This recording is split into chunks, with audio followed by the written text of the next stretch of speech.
getting at here is whenever we talk about Bloodseeker, we're like, this is good, but then again. It's like the follow-up to like every single sentence with because Bloodseeker. That's how the hero works. Yes. Right? He might be good against you, but he might get killed by you as well. I mean, you could own him, but then again, if your team is low, he one-shots you, so that's also a problem. I mean, that's why the hero is unpredictable. Yeah, he is really frustrating to play against, actually. All right, well... I think Invictus Gaming are looking at some sort of disable. Yeah, or they need setup of some yeah, there's still a mid roll. I forgot to mention there's also the mid roll for the Zeus if they want to put him that way, and the Bloodseeker towards the jungle. So that's something that we shouldn't forget about as well. If they want to play greedy. But as you guys were saying right now, I mean, they can simply just run at them. They can't really lock them down or secure anything necessarily. I mean, Rupture's a great way of starting off a fight, but versus all those defensive abilities, they need something more. So they have now their primary support, might be their roaming support, hard to say, but... Classic IG would be Rubik Cleaner. They've played that so many times. Yeah, that's what they did when Lore was drafting now. They changed drafters now, it's Faith drafting. Back at ESL it was Lore drafting, and he would always open something plus Rubik, something plus Rubik. Very strong. It literally makes the offlane life miserable because live into Rocket Barrage is death most of the time. It's extremely good. Now, what Secret could try to do is, one of the scariest dual lanes actually to play against is like an aggressive dual lane of Dazzle Undying is very hard to play against. You can heal the zombies, Undying is sustainable. Even if you get him low, you can still Grave and keep him going, and then he can build up more decay stacks. But a lane like this that IG can run can actually kill him so fast that Secret might not even be interested in running that aggressive dual lane here. The traps plus the zombies. And they're on the dire side, so a lot of synergy together, and Dazzle as well, minus armor. So they have a very strong timing window type of draft where they're going to, more of like Snowball. They're going to take Roshan at some point. It's going to be hard to contest it. And they're going to use Aegis plus Tombstone to just take towers and objectives. There's a couple... Really quickly, so TA Rupture does not remove Refraction, right? Because the damage instances are like really minimal, but it's based on your movement. A few seconds, I guess. I think it doesn't remove it at all, right? If you run with Refraction on, the damage the Rupture deals is like very, very little, but very, very fast. I think it's in quarter-second intervals, so I think it... So you can remove Refraction. I think you can remove it very fast. Then, in addition to that, every time Zeus casts a spell, it's 2 damage instances, because it's Static Field and the spell itself. And there's also Rocket Barrage. So I don't know how good a TA Refraction game is. It's a good lane. Refraction is not good. Okay, it's not good this game, but...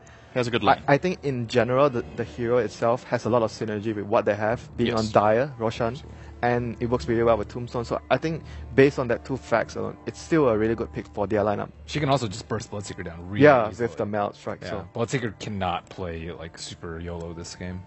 Okay. That's true. Super YOLO. I like that. I mean, if YOLO wasn't YOLO enough, it's like Bloodseeker's a YOLO hero. It really actually is. All right, well, waiting on the last ban for Secret, using up all their time there, and then the AA ban. Yeah, they have a lot of heal, so it's a good ban, and it's a Chinese team. Chinese teams tend to like to pick AA a lot against a lineup where you have a lot of heal potential, sustainability. This is actually a really, really good ban the more you think about it. That would have been an incredible pick for them. So they have a lot of spam from far range, I'd say, with Zeus and Splinter Blast and Rubik Fate Bolt. So they are going to be able to defend against the 5-man and drag a lot of time when they are sieging. And they're going to be very quickly able to deal spread damage to multiple heroes. And then Bloodseeker just starts. And Wyvern is somewhat good counter towards TA as well. I feel like it's one of Dazzle's weaknesses, like having so much spread damage from their whole entire team. Like, you can only grave one person. Right. Yeah. And a lot of times that we've seen Dazzle shine is versus those heavy, really single target bursts like Tusk and whatnot. They also have Cold Embrace against TA. That's very, very good counter. So, it's a good pick. What does Secret need? I mean, they've only got 3 seconds left. Oh. They need more fighting.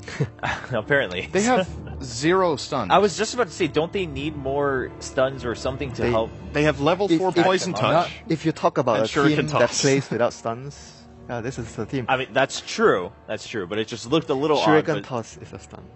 Poison Touch level 4. Okay, yeah. So they're going to go with it. Which he's not even going to skill. Puppy rarely skills that, actually.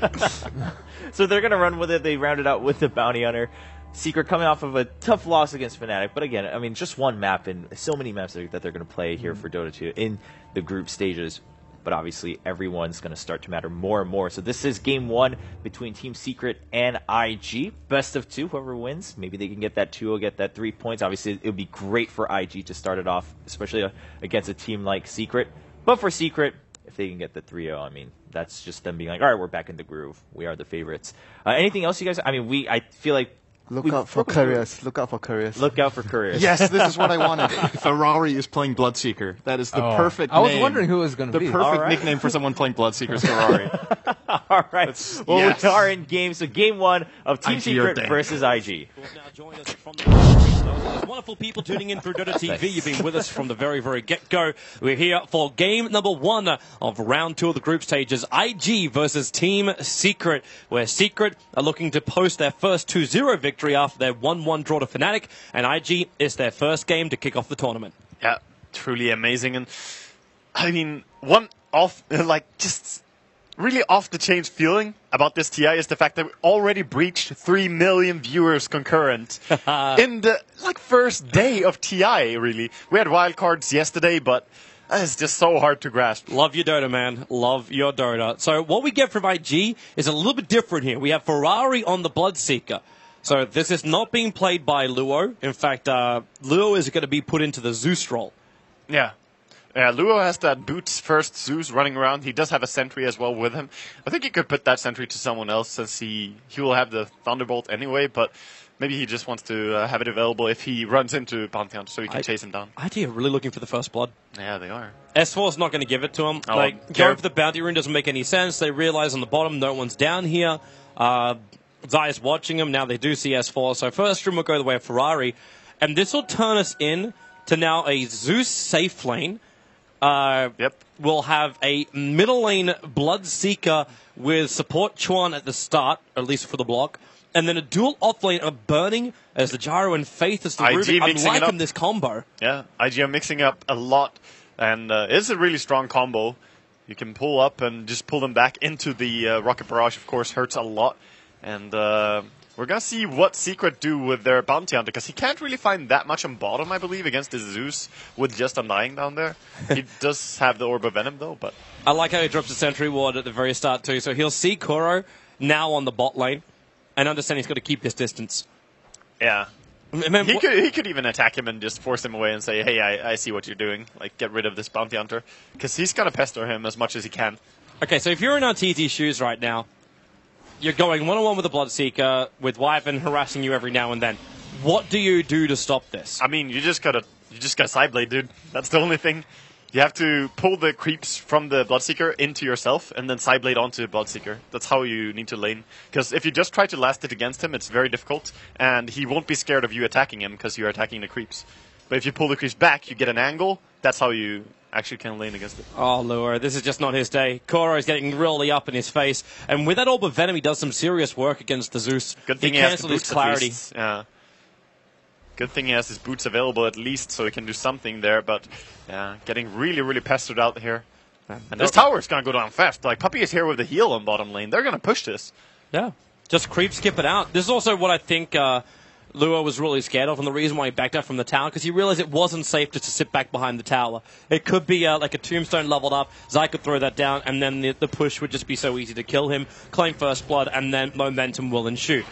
Instead, though, they bring Luo with a TP, Chuan harassing into Zai, and there's that tombstone drop, so Zai has the advantage at the moment. Luo is trying to get rid of the tombstone, but Puppey harassing him down. Chuan, he's trying to do the work. They're bringing in more help, but the burst heal actually hitting into Chuan, and now Luo, he might have a bolt of valuable faith, trying to take away a little bit of the damage, but they're chasing Luo into the tree line. Kuro right behind him. He's just having to juke it around. This movement, the boots, is doing the work until he gets body blocked by Faith. But Kuro picked up, thrown back into the tree line. He's still right on top of Luo. The lightning bolt down. Kuro is dropping. He needs to get away from the tower, but he cannot do so in time. IG get the counter kills out.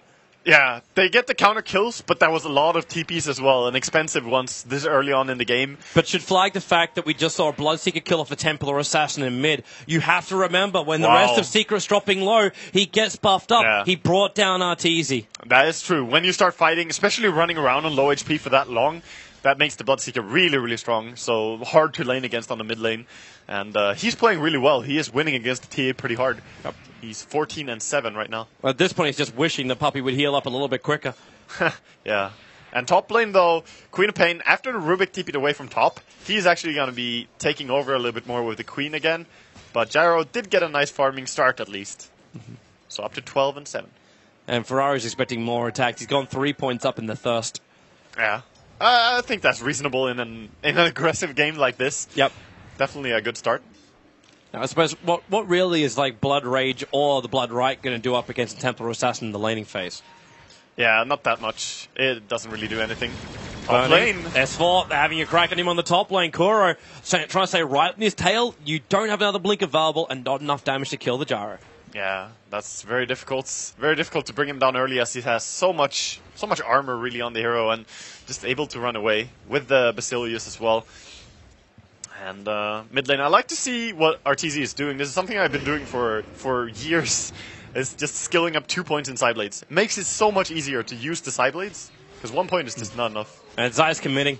He drops the tombstone. He's actually taking up a lot of damage from this. Trying to keep the undead minions up so it takes the attack from the tower. No soul rip available, so the tombstone's just going to drop. Puppey attempting to deny it, in fact. Oh, they're going for a tower deny. Are they going to dive in here? But the Arctic burn being used. So they secure the deny. Very nice. I didn't think they would be able to actually recover that lane and secure a deny down there. But with that big fight they took, they actually did. They are going to start to lose a little bit of map control because of this. With the tier 1 tower dropping, IG is going to... Oh, I missed TP by Arteezy. He wanted to Magic Wand and he accidentally TP'd to mid lane, which he was already on. Whoops. So no TP and he wasted a lot of mana there. Well, that just means that he can't react now. Maybe IG will capitalize. I think S4 is getting in a position where he wants to attack on the top, but the sentry wards have been really nicely placed by IG, ready for that bounty hunter. Yep. So they know when he arrived on the top lane just to back it up. And another sentry ward placed in the mid lane in case Kuro then tries to move to this region. And in fact, they see him with the observer ward, always pinging his position. Yeah, he's trying to run around everywhere, this bounty hunter, just trying to find whatever he can. But I think he crucially needs level 4.